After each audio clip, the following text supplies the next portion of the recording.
Cina disebut harus berhati-hati menghadapi kemampuan timnas Indonesia ketika kedua tim bertanding di putaran ketiga kualifikasi Piala Dunia 2026. Pertandingan timnas Indonesia versus Cina dijadwalkan berlangsung pada Kamis, 5 Juni 2025 di Stadion Utama Gelora Bung Karno, Jakarta. Kedua tim akan berjuang keras untuk meraih kemenangan demi menjaga peluang mereka tampil di Piala Dunia 2026. Pelatih timnas Indonesia, Patrick Kluivert, telah mengumumkan daftar 32 pemain yang akan berlaga melawan Cina dan Jepang. Dari daftar tersebut, ada 19 pemain naturalisasi. Pada pertemuan sebelumnya di Qingdao pada Oktober 2024, timnas Indonesia kalah 1-2 dari Cina. Saat itu, 10 pemain naturalisasi belum bergabung di skuad Garuda.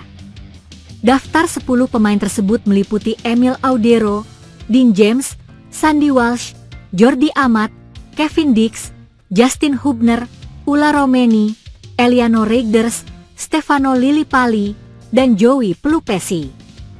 Di antara mereka, 5 pemain baru saja menjalani proses naturalisasi setelah pertemuan pertama melawan Cina. Kelima nama tersebut yaitu Emil Audero, Dean James, Kevin Dix, Ulla Romeni, dan Joey Pelupesi.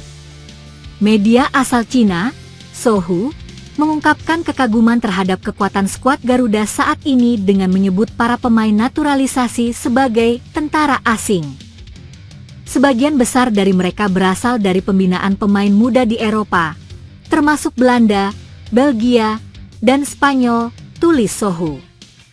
Kualitas individu mereka sangat baik, bahkan lebih unggul dibandingkan pemain lokal, yang menjadikan tim Indonesia tampil dengan taktik tentara asing.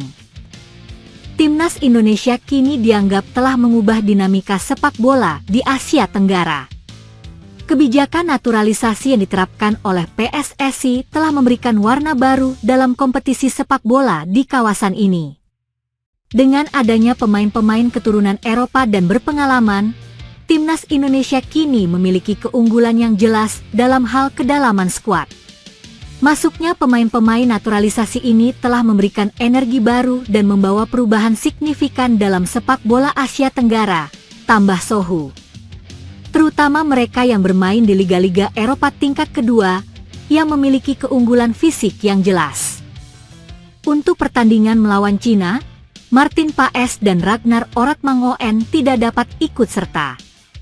Paes terlilit akumulasi kartu sementara Ragnar mengalami problem kesehatan. Namun, timnas Indonesia masih memiliki beberapa opsi pengganti dari pemain lainnya, seperti Emil Audero di pos penjaga gawang dan Eliano Reigders atau Rafael Struijk di lini serang. Pemusatan latihan timnas, TC, Indonesia akan segera dimulai pada tanggal 26 Mei 2025 di Bali dan ini merupakan sebuah nilai bagus dalam mempersiapkan menjelang lanjutan kualifikasi Piala Dunia 2026. Timnas Indonesia dijadwalkan segera menjamu Cina di Stadion Utama Gelora Bung Karno, Jakarta pada 5 Juni yang akan datang dan akan bertandang ke markas Jepang pada tanggal 10 Juni 2025 mendatang. Dalam dua pertandingan tersebut merupakan sebuah momen paling penting bagi timnas Indonesia dalam menentukan langkahnya menuju putaran final Piala Dunia 2026. Dalam pemusatan latihan ini akan memberikan kesempatan kepada pelatih timnas Indonesia Patrick Kluivert dalam meramu sebuah strategi secara matang bersama para pemain yang sebagian besar sudah mulai libur kompetisi.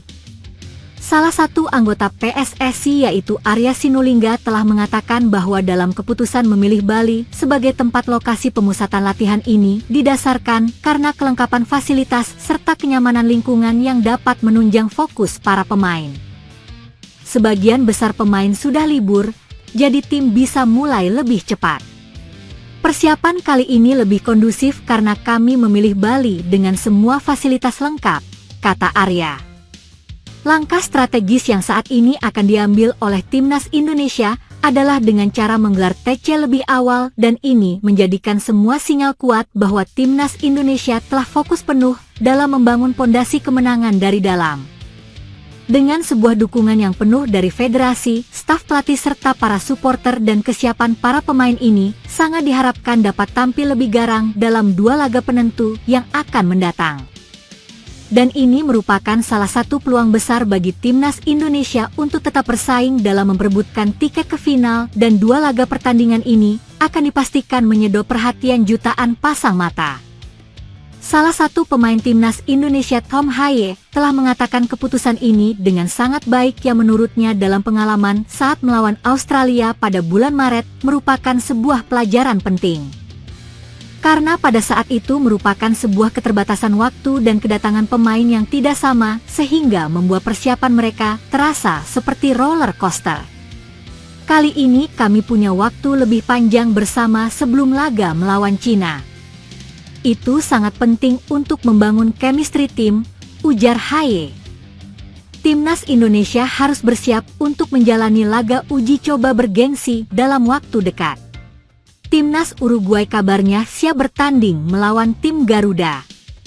Belum lama ini Menpora RI Dito Aryo Tejo melakukan pertemuan dengan Duta Besar Dubes Uruguay untuk Indonesia, Cristina Gonzalez, di lantai 10 Geraha Kemenpora, Jalan Gerbang Pemuda nomor 3 Senayan, Senin, 19 Mei 2025, siang waktu Indonesia Barat. Dubes Cristina menerangkan, kedatangannya dalam rangka menjajaki Memorandum of Understanding, MOU, kerjasama keolahragaan antara Uruguay dengan Indonesia. Selain itu juga menggagas rencana pertandingan sepak bola persahabatan antara timnas kedua negara dalam rangka peringatan hubungan diplomatik ke-60 Indonesia-Uruguay pada 2026 mendatang.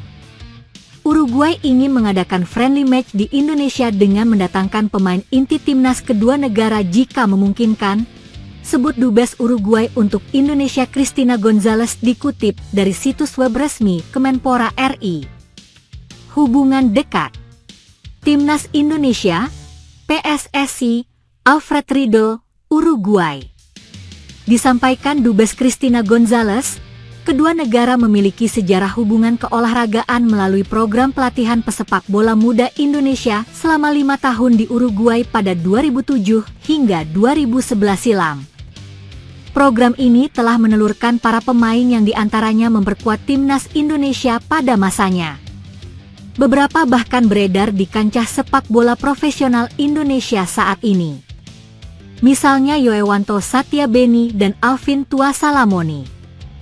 Bila memiliki kesempatan di masa depan, kita bisa melakukan lebih banyak pelatihan seperti itu, sebut Dubes yang pada kesempatan itu didampingi Demis Jama Oedin, Project Director Timnas Indonesia Usia Muda ke Uruguay tahun 2007 hingga 2011. Sambutan positif pertemuan PSSI dan Kemenpora. Sementara itu, Menpora Dito menyambut baik tawaran kerjasama yang diajukan Dubes Uruguay, terutama rencana laga sepak bola persahabatan antara kedua negara. Apalagi Uruguay merupakan salah satu negara sepak bola yang diminati masyarakat Indonesia. Rencana friendly match ini sangat bagus. Nanti bisa dikomunikasikan dengan PSSI untuk format terbaiknya seperti apa. Apakah melalui FIFA Matchday atau pertandingan persahabatan biasa? Karena kalau melalui FIFA Matchday, bisa berkontribusi pada peningkatan ranking FIFA untuk Indonesia, jelas Menpora. Menpora Dito juga menyambut baik tawaran penyelenggaraan kegiatan olahraga Indonesia di Uruguay.